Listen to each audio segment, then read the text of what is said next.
Hi everyone! Kumusta po kayong lahat? Good evening and good morning po.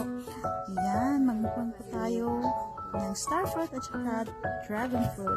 Yan po yung tinitas natin sa likod. Last 2 days, last 3 days ago. At yung star fruit na yan, bigay yan ng kakilala ng hobby ko. Ayan. Sarap lang niya pag malamig. Kasi tinikman ko siya before, hindi siya malamig, hindi ko siya masyadong gusto. But nilagay ko muna yan sa fridge, sarap pala niya, sarap na sarap talaga ako. Ayan. Type ko yung niya, lasa pag